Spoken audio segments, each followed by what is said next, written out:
often we talk about and emphasize the need for a careful evaluation and management of hyponatremia, especially if it's chronic. But often we tend to consider that it may not cause too much harm. We'll be discussing about a case which is not an unusual scenario, a common scenario of long-standing hypoparathyroidism. About tonicity and osmolality, these are two important terms. So osmolality means the number of osmoles which are present in the body. They include the sodium, glucose, and urea. Now, the difference between osmolality and tonicity is that basically sodium and glucose cannot really cross the cell membrane. For sodium to cross, there is already a sodium-potassium ATPase. For glucose, you will need insulin. While urea can freely cross. So urea does not contribute to the tonicity of the plasma.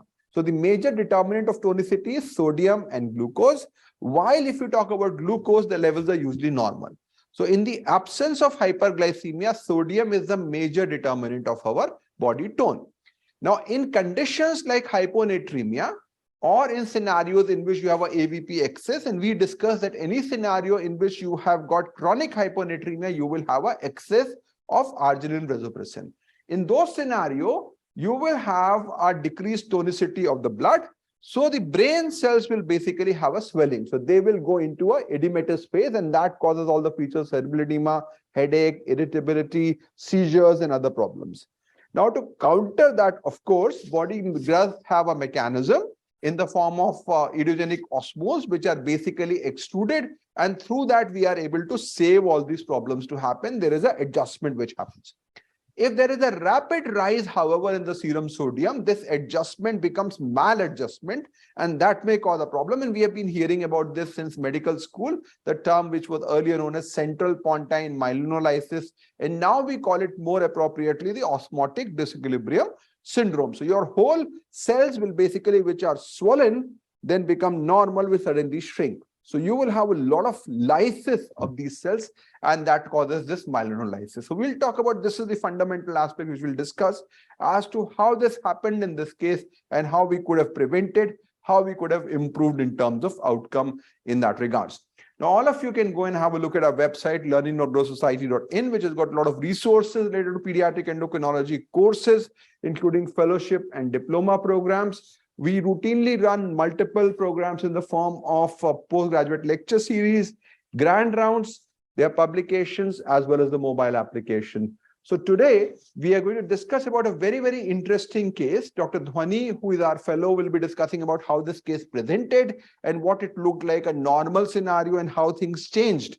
Then we'll discuss about what went wrong, and Dr. Manoj will talk about the overall reasons that went wrong and how we could have picked it up at an early stage. Then we have got Dr. Santosh, who is visiting us from Trivandrum, who will be talking about how imaging or other diagnostic measures can help it out. Then we will have a discussion as to what are the measures which could have prevented and how we could have treated in this case by Dr. Vibha. And finally, we'll bring everything together to see how this case management could have been better from that perspective. We had Mrs. M, who was a 40-year-old female who presented to us with loss of appetite for 20 days, lethargy, weakness more since the last 20 days.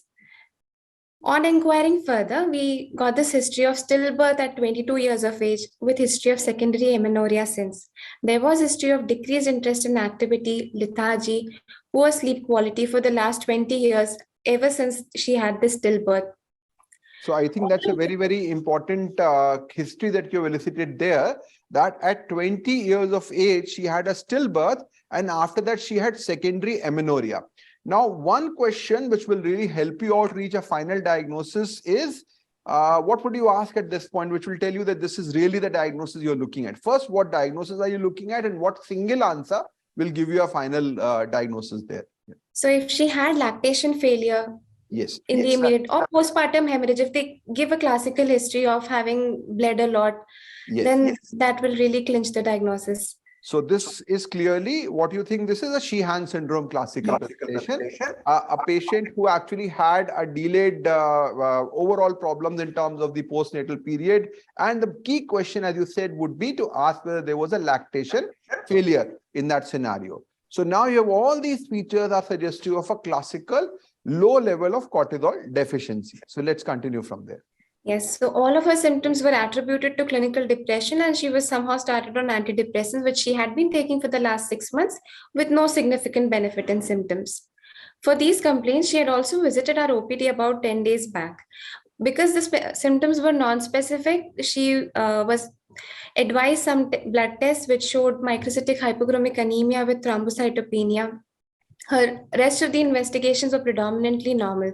She was sent on some oral supplements. However, as symptoms persisted, she reported to the emergency room 10 days later. So who was the primary, like which physician did she go into, which specialty in the beginning? She went to the cardiology department.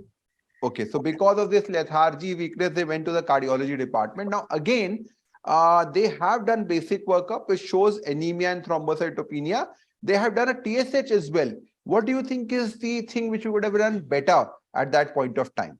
It is always necessary to look at the free T4 level in the context of TSH level. So just doing a TSH, definitely again, second message coming up here that if you just do a TSH, you may miss a lot of problems in that. And the other big message, what was missed here was serum electrolytes. So routinely, if you have somebody who is lethargic, weakness, you should look for electrolytes as well. Yeah, please carry on. At presentation to ER, her heart rate was on the lower side at 64 per minute. Respiratory rate was 18 per minute. She had cold peripheries and BP of 70/60. She presented to us in a confused state with slurred speech. However, her sensorium was E4, M5, M6, V5, and pupils were 2 millimeters bilaterally equal reactive to light. She had slightly brisk DTRs with mute planters and blood sugar on the lower side at 66 milligram per deciliter. So there are two big messages that you're giving. There is bradycardia, which is there, and there is hypoglycemia. So hypoglycemia and bradycardia, what would you think of?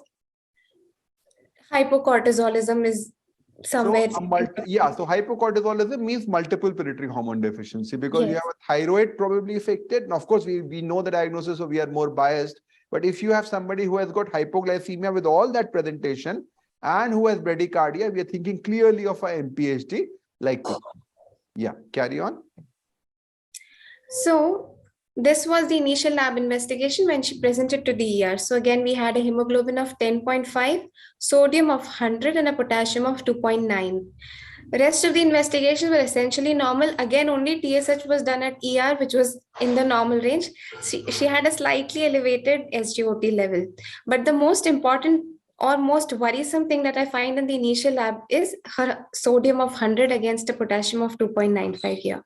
So I think this is a very, very starking report. Now, we normally say when you have hyponatremia, sodium and potassium usually go the opposite way around. So if you have hyponatremia, you will have hyperkalemia. If you have hypernatremia or high normal sodium, potassium will go down. What are the conditions which cause hyponatremia with hypokalemia, Dhwani? So adrenal insufficiency is something that will cause hyponatremia with hypokalemia. Adrenal insufficiency in the sense, so if you have primary adrenal insufficiency, we expect to be hyponatremia and hyperkalemia. That will be salt wasting. So generally what we say is that when you have both low, you are losing. So you're losing either from the tubules, diuretic use, or you have a gastrointestinal loss.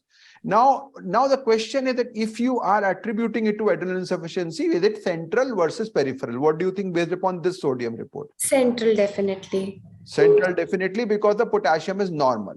Now, the extent of sodium reduction is very, very remarkable. So I think that's something which is another thing to really consider, because as we discussed that when we compare three classical scenarios, if we say isolated glucocorticoid deficiency versus isolated mineralocorticoid deficiency versus a combined defect, which one of these has a maximum effect in terms of sodium levels?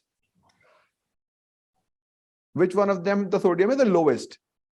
The combined one usually. Yes, because 100 is too low. That is something which I would be a bit too. I have seen hundreds predominantly in adrenal insufficiency, in CAH, that sort of a scenario. So this 100 was extraordinarily low. The second thing is that potassium is also low. So normally they have a normal potassium, but of course, if somebody is not eating well, somebody is malnourished, you may have some level of hyponatremia, hypokalemia, which may happen. Can you think of any other thing you have already mentioned in your history that could have affected her sodium levels to be that low? besides the cortisol deficiency. There is, of course, hypothyroidism also. So that also contributes to deficiency. But this 100, anything else? You gave a history.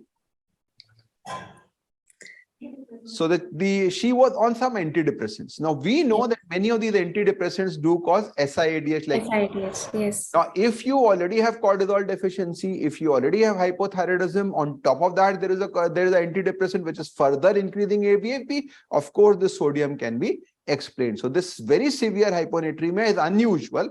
Typical sodium that you will see in ACTH deficiency will be like 120, maximum 115. I have not seen anything below that. But this 100 is a very, very remarkable, but may have been given antidepressant which could have affected. Sometimes diuretics are given along with that. So you have to be careful about all that. Drug history becomes important. So now you have got an individual who has got 20-year-old history, a long-standing disease. Suddenly, the patient comes to you with a sodium of 100.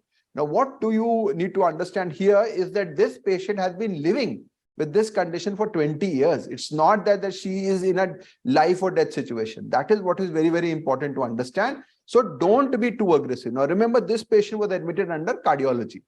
So had they been admitted under us, we would have been more cautious in terms of rise, but they would have seen 100 and they become a bit that something needs to be done immediately. But they haven't thought that for 20 years, the patient was normal and why suddenly we have to worry so much about that. Carry forward. So let us look at the approach to hyponatremia. When you have a patient with hyponatremia, the first thing to question is it true hyponatremia? Hyperlipidemia, hyperglycemia, and hyperproteinemia. All these three conditions are associated with pseudo-hyponatremia. So the first step is excluding these three. The next thing to ascertain is whether hyponatremia is due to excess fluid or sodium loss. So once we know it is true hyponatremia, we need to know whether it is because of an excess fluid or sodium loss. In a status of free water excess, patient will usually be U or hypovolemic, whereas those with sodium loss are usually hypovolemic. Uric acid is low in free water excess and high in sodium loss. Similarly, hematocrit is low in free water excess and high in sodium loss. Urine sodium is low in free water excess and high in more than 25 in sodium loss. So clinically, was she euvolemic or hypovolemic or hypervolemic? Because volume is the most important thing to look at in hyponatremia. What do you think clinically she was? At presentation, she had good pulses, although her BP initially was recorded as 70/60, but subsequently, after giving a single bolus, she had remained in a euvolemic state despite having this hyponatremia. Pretty much euvolemic. So she was not really hypovolemic. So all the insufficiency part, sodium loss part is lost. Now, when you say euvolemia, actually, if you measure their blood volume, you will find them to be subtle hypervolemia. Now, whenever your volume goes up, what will happen then? Which hormone will get triggered? Aldosterone. No, volume is up. Yeah, AVP. ANP, atyl natriuretic peptide. So basically the heart will say my volume is up, I'll push the sodium out. So that also will further contribute to hyponatremia. So you get the point? In that scenario, your fluid volume, you have more amount of free water in the body. That free water increases relative hypervolemia, and that relative hypervolemia triggers ANP that causes sodium loss and you become euvolemic. So when you are saying SIADH or hypothyroidism or ACTH deficiency as euvolemic, they are truly hypervolemic, which have compensated into euvolemic in that scenario. So I think this was very clear, and this patient had a mild anemia. So there was no hemoconcentration definitely. So you're talking about mostly a euvolemic hyponatremia. Next, please. So after we've seen the fluid status, if it is hypovolemic, we need to rule out congestive heart failure, chronic liver disease, or nephrotic syndrome. In patients with euvolemia, the most important thing is to see free T4 level and cortisol levels. If these are normal, then we're looking at a patient with SIADH. So one big message is that whenever the intensive care specialists see hyponatremia and patient is not having hyperkalemia, is euvolemic, they label it as SIADH. SIADH is a diagnosis of exclusion. SIADH basically means you have got dilute blood and concentrated urine, opposite of DI, dilute blood, concentrated urine with a normal renal thyroid and adrenal functions, and no history of uptake of diuretics. So all these are confounding factors. So clearly we are out here. Fluid status is euvolemic. You need to do a thyroid profile and a cortisol before you go ahead any further. And we have mentioned FT4. That is again a message that this looks like a central scenario. So please go ahead. And in hypovolemic patients, one needs to look at the urine sodium. If it is more than 30, if it is less than 30, then we're looking at GI losses. If it is more than 30, then we need to look at the serum potassium level, which if low, we're looking at kibulopathy or diuretic use. And if it is high, we're looking at RAS defect. So we went on to the further investigations, and we found that the serum cortisol at 8 a.m. was definitely low. TSH was normal in the background of a low T4 level, and LH-FSH were again in the lower for postmenopausal age. So now when should you do this cortisol level? Should you do it in the morning? Because we want to document a low level, we would like to do it at 8 a.m. Okay. Like we are expecting a low value. So suppose somebody has come to you at 10 a.m., you will say, I'll check it at next 8 a.m. No, we can. See, this patient is hyponatremic. So if you have hyponatremia, if you have shock, if you have hypoglycemia, already the ACTH is very high. So you don't need to actually wait till 8 a.m. So this is all the cardiology workup that they have done. We would have said immediately get a cortisol level, get the report in an hour, start hydrocort, because we know the diagnosis very, very clearly. So you don't need to wait till 8 a.m. That's a big message. Otherwise, you will be wasting a lot of time in that perspective. So if there is shock, if there is hyponatremia, if there is hypovolemia, if you have got hyponatremia, you should get a cortisol level immediately, and that will be fine. Now this 88, Dr. Manoj, what do you think? This 88 is low, but how low is it? So the normal level is 130. And at the higher ACTH level, and the background of the so how much should it be? Would you find it to be normal? Yes, so at least it should be 500, 550. So this 88 is very, very low. And what about the thyroid? Clearly, FT4 is pretty low and TSH is less than 20. So this is a classical case of central hypothyroidism. Now, the one point which Dhwani has very nicely pointed out is that LH-FSH was normal. Now, this is a lady who was not having any periods. So not having any hormonal development in LH-FSH is normal is inappropriately low. So this is classically a multiple predatory hormone deficiency. Please go ahead. So in our database, we have a 42-year-old female presenting with secondary amenorrhea after a stillbirth with progressive lethargy since then. On examination, in a predominantly euvolemic state with subtle features of raised intracranial pressure, and on investigation showing hypoglycemia, hyponatremia, hypokalemia with central hypothyroidism, cortisol deficiency, and low LH-FSH. So we pretty much have the picture. This is hypopituitarism secondary to Sheehan syndrome. So now, just before you go ahead, now, how would you classify the severity of hyponatremia? Is it acute, severe, acute, moderate, or this is chronic hyponatremia? How will you classify? This is definitely chronic hyponatremia. And definitely anything which is beyond 48 hours, we call it chronic. And here the history is so long. So this is of course chronic. And if you don't know the history duration, you assume it to be chronic. I think that's the key message when we are starting treatment again becomes important. Please go ahead. So management of hyponatremia based on symptoms, it could be acute, severe, where the sodium level is usually less than 120. Here you give 3 to 5 ml per kg, 3% saline bolus until symptomatic, and you target a rise in serum sodium of not more than 12 millimoles per liter per day. Acute moderate is sodium between 120 to 130. In this condition, you avoid bolus and you target a rise in sodium of 6 to 9 millimoles per liter per day. And then comes the chronic variety where no acute treatment is needed and you target a rise in serum sodium of not more than 6 millimoles per liter per day. So this looks like the chronic state. But if you have subtle features of CNS involvement, like you were saying, brisk reflexes, raised DCTRs, you may consider a low dose 3% saline in that category of chronic as well. But again, low dose, not like a high dose. Now, what actually happened from the cardiology perspective? What did they do? Yeah, and while it is important to target a rise in serum sodium, you must always even treat the underlying etiology in these cases. Yeah. So what happened in the index case was, for hypokalemia, her ECG was normal and she was started on potassium supplement. For hypotension, she received an initial bolus, following which she remained euvolemic and was well otherwise. On the hyponatremia front, she was given 3% saline bolus followed by infusion along with aldactone. So what do you think? How do you assess this? So of course she was given 3% bolus, which we may consider okay, but 3% infusion clearly is a problematic issue. How much sodium increases with every 1 ml per kg per 1 ml per hour of sodium infusion, 3% saline infusion? So 1 ml per kg per hour of infusion, how much sodium will increase by that? I'm not aware of Roughly 1 millimoles. So she was, I think, on 50 or 25. How much she was on per hour? 25 ml per hour. 25 ml per hour. So she was like 0.5 millimoles per ml per kg per hour. That would have rose by at least 12 in a day. So that was going to in a very, very wrong trajectory. We don't want it to go beyond 6 or 8. Now, aldactone. Now, what would aldactone do? Vibha. Basically, Yeah. Vibha, what will aldactone do?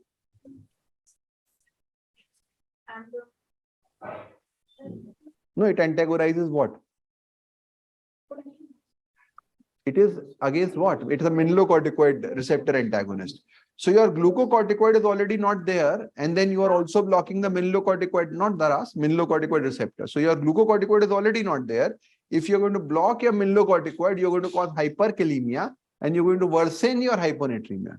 So probably this is a bit preposterous to say, but probably aldactone did not allow the sodium to rise that much as it would have risen had they not given aldactone. So it might have been pulling it down. So it was so both are inappropriate, but this could have balanced it out because this could have not allowed sodium to go up that quickly. But that definitely is no physiological basis of either of those treatments. Yes, Dhwani. So what happened was, with this treatment, serum sodium rose rapidly from 100 at presentation to 122 within 36 hours of hospital stay. It was at 36 hours of hospital stay that finally an endocrine call was given when 3% saline and aldactone were finally stopped and the patient was started on injection hydrocortisone. So by the time this is a very good graph. You can continue. Yeah. So this, as you see, the serum sodium had risen from 100 to a very rapid rise of 122 at 36 hours of hospital stay. And why associated with this rise in serum sodium, we found the patient to have a clinical worsening in form of meaningless muttering, a start of chorioathetoid movement, worsening of slurring of speech. She was unable to sit up straight and was constantly rocking in her bed. There were intermittent episodes of vacant stare with drooling of saliva from the angle of mouth. I think that's very important to remember and understand that many of these patients have been so sick for such a long time, nobody knows what their normal state is. Some people say they are like this. Ye to aise hi the, shuru se. So these signs you have to be very, very careful. So when we saw this patient at 36 hours, already the sodium was 122 to 124. We said, okay, no further rise at this point of time. And we were looking for all those things. There were some subtle features, but by next day morning, I think probably another 24 hours passed when all this night sleep abnormalities, continuously fidgetiness, abnormal movement, and subtle signs started to creep up. So this is something which, if we had picked up even earlier, that would have been better. But again, they are very, very subtle and often difficult to pick up, in which the sodium was very low to begin with. And then subsequently, there is a sudden rise. And what we are seeing probably around 36 or 60 hours, that there are certain signs which are happening. Now, first of all, we need to know what these signs are and why are they caused. So we will Dr. Santosh, and we are really honored to have him. He is currently with us for the last week or so. He is from Associate Professor at the SAT Medical College, Trivandrum in Kerala. And Dr. Santosh, please, you can highlight about the diagnosis. So this is the forward question. Thank you, sir. Thanks, Dr. Manoj. So most of my job has been already done by Manoj, because these clinical features tells about how when we have to think about this ODS.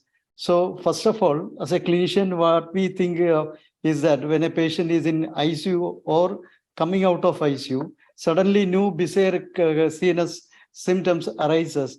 We should, even though we don't know whether there is a sodium correction, but still we should suspect it.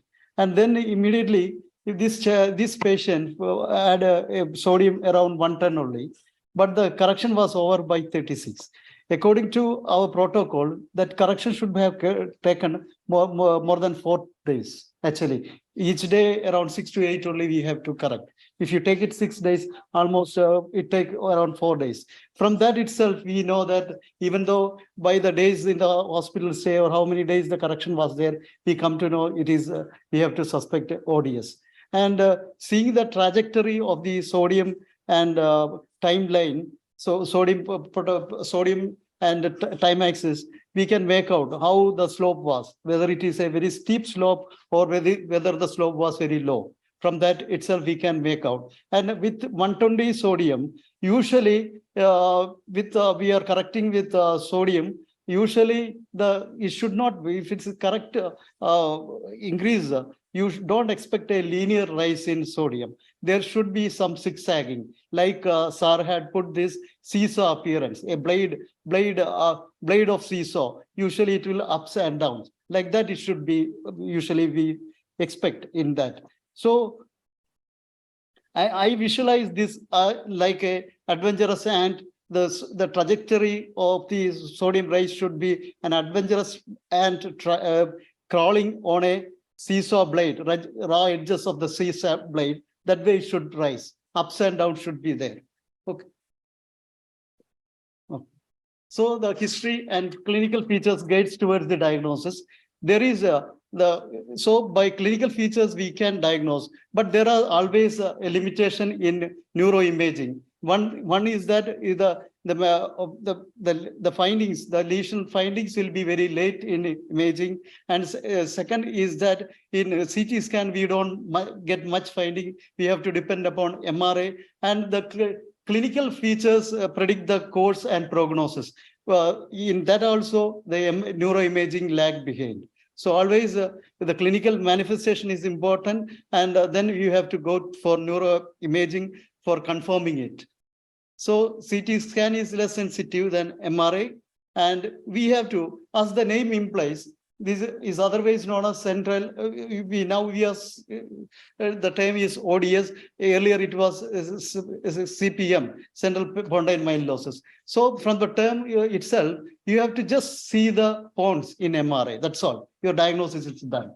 Just see the central part of pons, central pontine myelinosis. So if you see the central, and if it is a T2 weighted imaging, you just look at the central part. And this is a CT. You can see a hypointense lesion in the central part of the pons. The diagnosis is done. So if it is a T2 weighted image, you just see the central part. You can see a hyperintense signals there. So it is suggestive of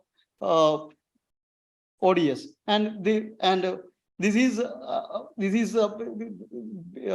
fluoride deoxyglucose imaging, in which this myelinosis part will be hypermetabolic, and it takes we will get the signals here, and the rest of the brain looks normal. So that's the imaging. Just see the central parts. This is the okay. Yeah. Here you can see in the fonts, you can see a trident sign. That is like the Trishul. Trishul we see. I can point out. Here you can see the Trishul-like sign. That is actually the name comes from the Greek mythology with a spear with three-pronged end, like that. This is the classical sign and the gold standard in MRI diagnosis. So I think that's very well discussed. The other thing, Dr.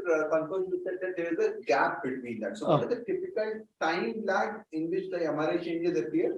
Yeah, sir, it is around 4 to 7 days. It's time lag is. Now, the other big message as per cerebral edema, we say do not wait for an imaging. Yeah, Treat immediately. immediately, If correct. you are suspecting ODS based upon clinical features, if you wait till 7 days, Oh. it will be too late. Oh. So this is more of a confirmatory one. Oh. But if you are suspecting, then treatment and preventive measures will be. Yeah. This is very nicely described and sign is very, very clear Okay. from that perspective. For early diagnosis, we have to depend on diffuse weighted images. Yes. With that, we can early make within 24 hours, we can make that.